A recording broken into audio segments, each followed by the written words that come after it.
What's up, beautiful people? Well, I'd like to cover a subject about the church.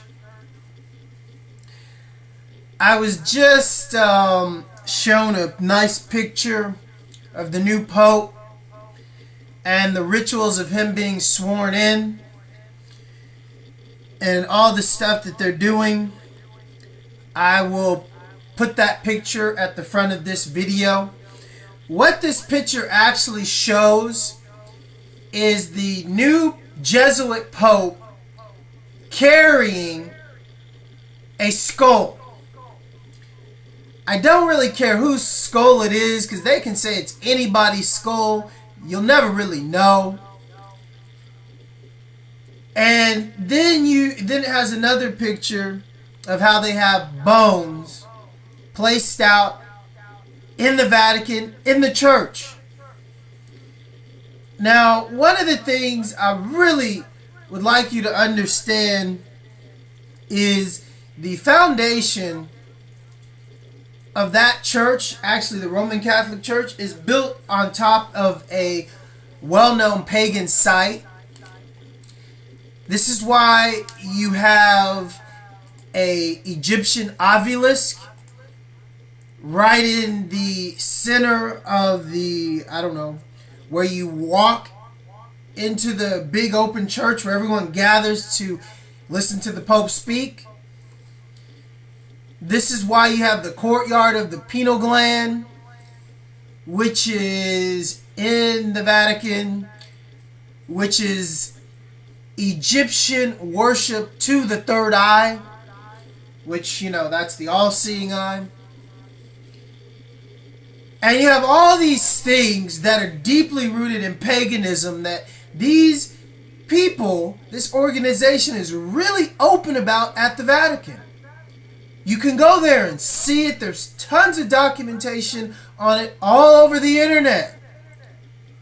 But then when you try to show this to a Roman Catholic that really honestly does believe in Christ, they're so quick to defend their beliefs because you are crushing their whole little world that's based on lies that they actually refuse to study because their parents and their parents before them followed all of these bullshit lies when it was so obvious in front of their face that this organization of Jesuits, Freemasons at the Vatican are doing pagan worship. Now, what should not be so surprising to all of you is go look up on the internet when the Roman Catholic Church started. It was 300 years after the life of Yeshua Christ ended. 300 years. And was started by Constantine, who was a well-known practicer of paganism, just like all the people in Rome. Why they had orgies, why they sacrificed children, why they did all of this paganistic stuff. This is what they did before Constantine started the Roman Catholic Church. All his life, he was raised to be a pagan. In Rome, they were all Hindu pagans. They worshiped Kali and the Baphomet religiously. This was their religion. So then all of a sudden, over 300 years, the word of Yeshua Christ, the followers of the fish, start to gain power because they are with God. And Constantine starts to lose power over his people. And simply to keep power over his people, they, the pagans, started the Church of Jesus Christ. There ain't no Jesus. There's Yeshua Christ. There is no blonde-haired, blue-eyed Christ. It is a lie, it's a false idol, and they know it. In the Bible, It says he had hair like wool, feet of bronze, in the King James Bible. But then every day, if you point this out to any Bible-thumping Christian, just this simple fact, and show it to them in their own Bible, and then ask them, does that look like the Jesus up on your wall? Does that look like Yeshua? Did you know there was no J in pronunciation when that man walked this earth? J is a European adaptation to calling God's son's name. His name is Yeshua. Mary, his mother, and Yusuf, his mother, gave him that name for a specific purpose, for us to know it. So then you get into the crucifix. His blood was not meant to be spilled on the cross like so many billions and billions and billions of innocent people. To be crucified was something that the Roman pagans did after they conquered a city or a nation. What they would do is they would take all the head religious people, all the head political people, kings and queens, their whole families. Everyone that anyone looked up to, they would crucify them. But what they don't tell you in history is they would cut their heads off and stick them on top of the cross. So this is why Yeshua Christ, his body was taken off the cross and stolen by his disciples. So this did not happen to him. These were hardcore pagans that did this. And if people really researched their history and really understood how diabolical and really truthfully evil these people are, they don't care about kids. They sacrifice children on their altar. They go after your children. In the 80s, during the age of Ronald Reagan, after the Nazis fully take control of the Freemason churches secretly and the United States government, there was a time that these Luciferian skull and bones Freemasons called the Feast of the Beast. Do you know what the Feast of the Beast was about, America? It was about children.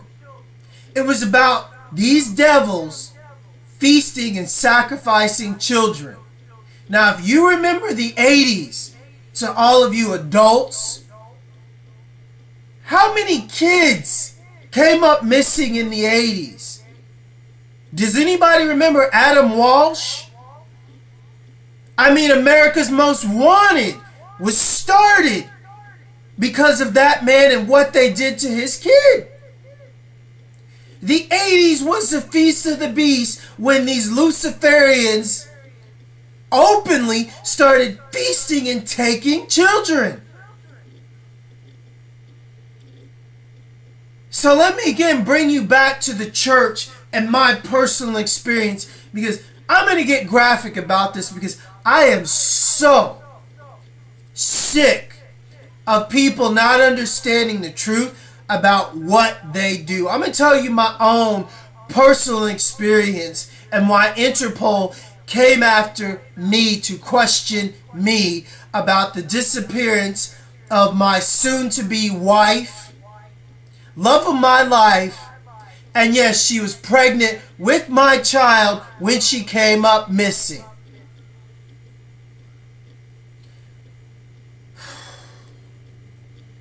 After my girlfriend came up missing, after me finding out she was a month pregnant,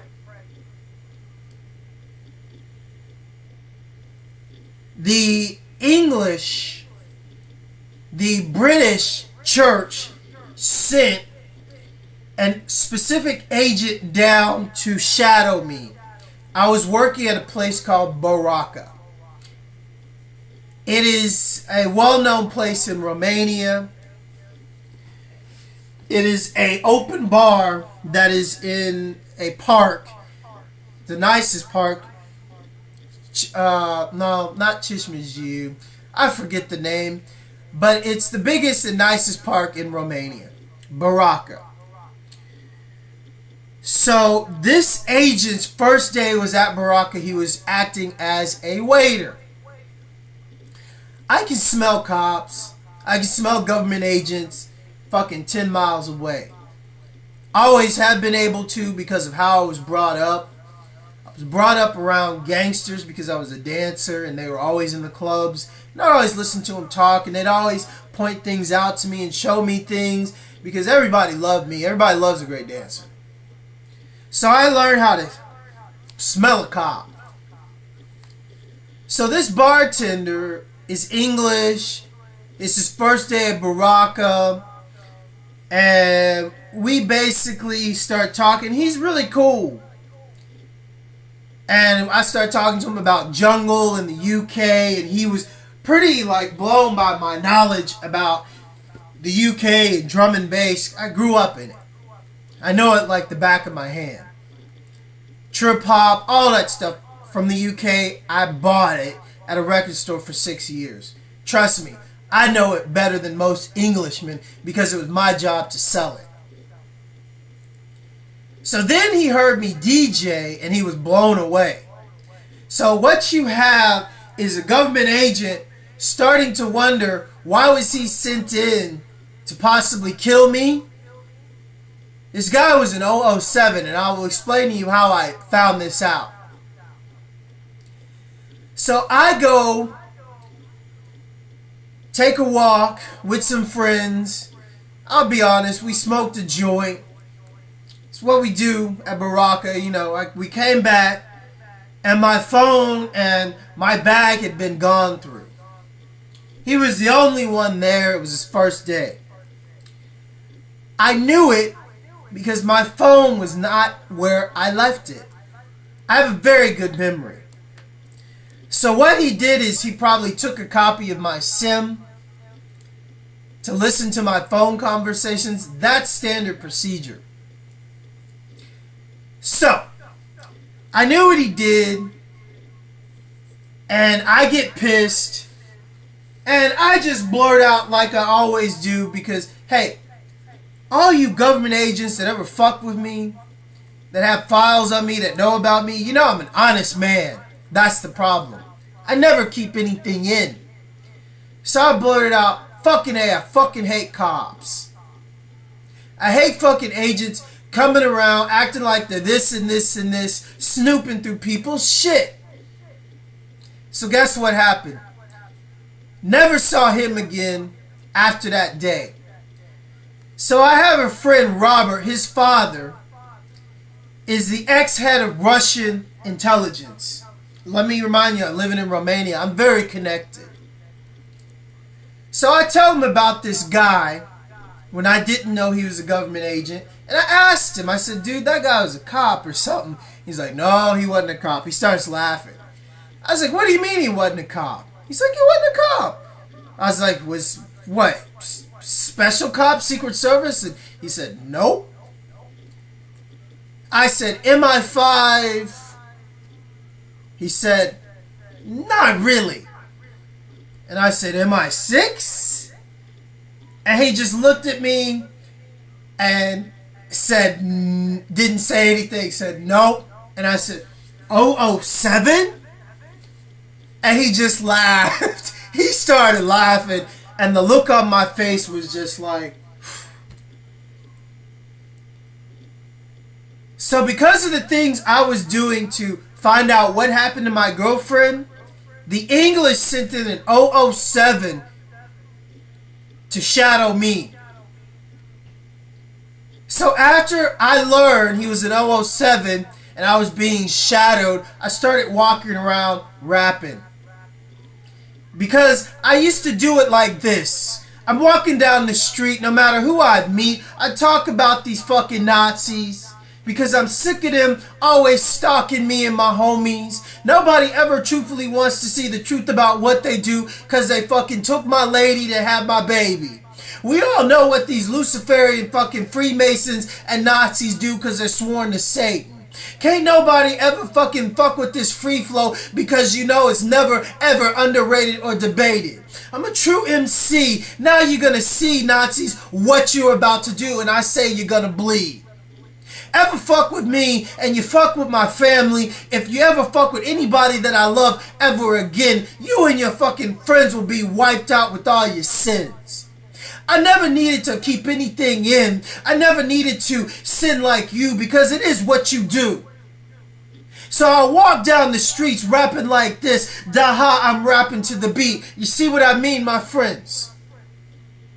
So in Romania, I would do this like on the spur of the moment, talk about anything, talk about any subject, talk about what's going on, freestyle fanatic. So this is how I debriefed the 007 by blowing his mind and rapping. He grew up as a junglist. He gonna respect my shit. So then he started debating, what the fuck have I stepped into? Why the fuck do they want me to do this kid in? Then I started explaining to him about Nikagaru and the female cartel, fashion TV, me turning them down, telling them to fuck off because they smuggle women and kids internationally for the CIA. And I won't be their DJ. Huh. And basically my pregnant girlfriend just poof, like a puff of smoke. No phone calls, no nothing, no goodbye. She's supposed to meet me at the Duffy show. If you're a Romanian girl, you're dating a black American, and he's opening for the Duffy show, you know, Duffy Mercy, on the beach. Are you gonna miss that concert? Please. I had my own apartment. I had it like a king. And she just didn't show up. So in actuality, the person that owned where I was working, he was in bed with the mafia. If you don't know, the mafia in Costanza pretty much owns everything. So you had to give them half of your business to have business in Costanza. So Take, the owner of Baraka, basically had a beach joint, and I was the DJ. And my girlfriend just, poof, gone. So basically what happens is, an 007 contacted his British people and told them what he learned about the female cartel and how much they were snatching women and kids, and he learned what these people were doing and how they operate, and I'm showing him. So basically they told him to stand down and return home. Told him to fuck off. He turned into a rogue. So basically what happened after a few weeks of him destroying the female cartel businesses, I'm talking 5-star restaurants with brothels in the basement. I'm talking coffee shops up top with brothels in the basement. I'm talking Romanian Paracelsus group. What's up, Romanian Paracelsus group? The group of Freemasons that had a unborn fetus on their altar. That this unborn fetus that the, 007 just took for DNA analysis also found that it had my DNA. What is an unborn fetus doing on an altar of the Romanian Paracelsus group in their main worship room? How did an unborn fetus that was just basically bones and blood dried up blood get to be on an altar in the Romanian Paracelsus group's Freemason shrine. So after I learned this and he learned this, I was questioned about my Masonic orientations and who I belong to with my family, my friends, everybody I know. Everything was looked into by him and his friends. They questioned me, and I told him about my family. I told him, yeah, Wilbur Jackson, Shrine of Black Madonna, it's a cult. I told him my stepbrother, Shrine of Black Madonna, it's a cult. Black Masons, I don't belong to them. They came to me, asked me to join them 2 times in the United States. Why do you think I left? They nearly fucking killed me after I told them no. Then they came to me in Romania 2 times again, and I told them to fuck off, and my girlfriend that's pregnant with my baby comes up missing, and now you question me?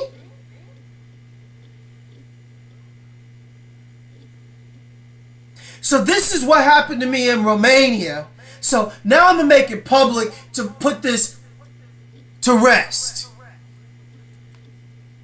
So after this, the Romanian mafia pimps became very scared of me because there was a supposedly dark shadow man that was taking out all their shit. And nice, smooth, and ruthless. They knew I had something to do with it. They weren't sure if I was a government agent, acting like a DJ, at night going out, taking out their shit, or if it was me and my friends. And they just didn't know. Well, let me tell you, it was all of it. So now I'm back in Houston. And now you got a Jesuit Pope. Let me tell you people, my girlfriend was Roman Catholic Romanian. She was Roman Catholic Romanian.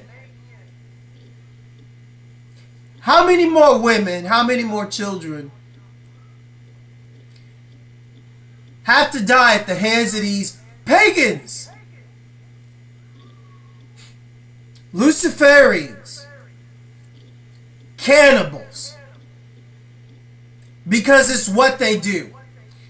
And the picture that's on this video, you're a fool if you're going to try to dispute this, because what does the new Jesuit Pope carrying a skull and then seeing bones in the church, their shrine, have to do with Yeshua Christ? What does it have to do with the Lord? The answer to you is absolutely nothing. They are pagans.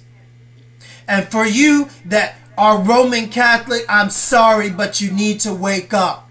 I ain't no motherfucking pagan. I don't worship rituals like skull and bones rituals. I am not part of an organization that is called Skull and Bones, that is single-handedly responsible for putting every president in the White House for the last, decade? Even Obama, Skull and Bones. Dick Cheney, Skull and Bones. Bush family, Skull and Bones. If you haven't seen the movie The Skulls, that's them. If you have a society, a secret society, why be secret about it? Because honestly, if the public knew that you sacrifice women and kids, do you honestly think they would let you exist? The world would hunt you down to the ends of this earth, and you would completely be abolished. And And this is what's about to happen. There ain't no place you can hide for the Father of creation. Have you heard that saying? I'm ascending from outer space to find another race. Chase the fucking beast man out of this place. Food for thought. Now you know who you're listening to, who you fucking with, why they spend so much money here in America to keep me broke in this bullshit house with these Freemasons, Mexicans, and black sellout nigger Freemasons working for Nazis. Taking orders from this bitch. Acting like you know who she says she is, but shit, she ain't. All you gotta do is run a voice analysis on G, the woman, my mother that I love, from 781 Country Place, when I lived in Spring Branch. And you can see it ain't the same woman speaking. She sounded like me, not like some country southern bitch. Have a good day. Welcome to the real Texas. Hope it's about to get real bloody up in this motherfucker. Peace.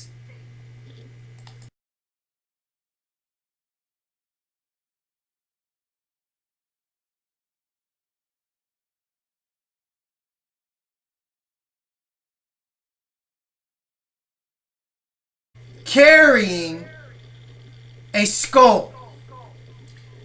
I don't really care whose skull it is, because they can say it's anybody's skull. You'll never really know.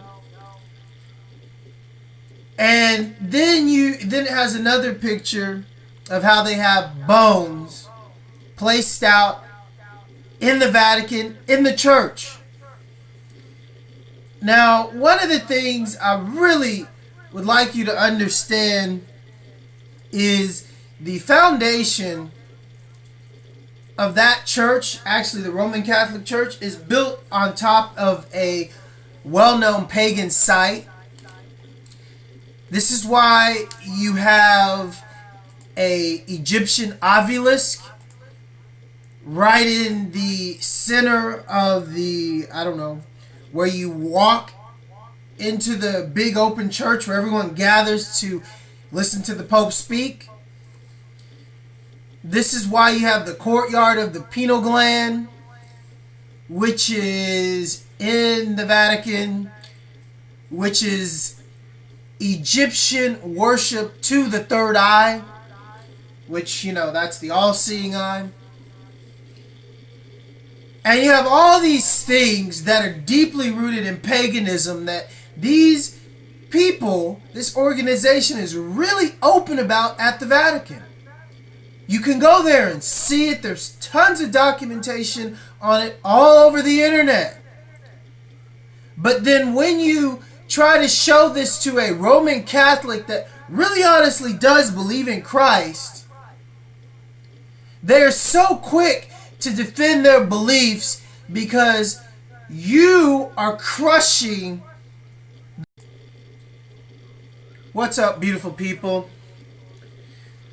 Well, I'd like to cover a subject about the church. I was just shown a nice picture of the new Pope and the rituals of him being sworn in and all the stuff that they're doing. I will put that picture at the front of this video. What this picture actually shows is the new Jesuit Pope, their whole little world that's based on lies that they actually refuse to study because their parents and their parents before them followed all of these bullshit lies, when it was so obvious in front of their face that this organization of Jesuits, Freemasons at the Vatican are doing pagan worship.